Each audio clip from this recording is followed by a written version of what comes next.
Solusi motong kayu pakai mata sama kayak mata ini ya, Shinso.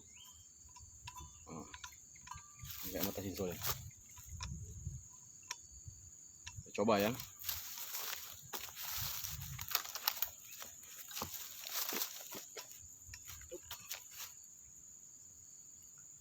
Pakai kaos tangan dulu guys.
Selesai.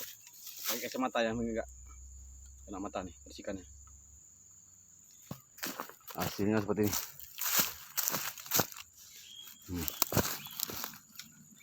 Ini ya. Lumayan.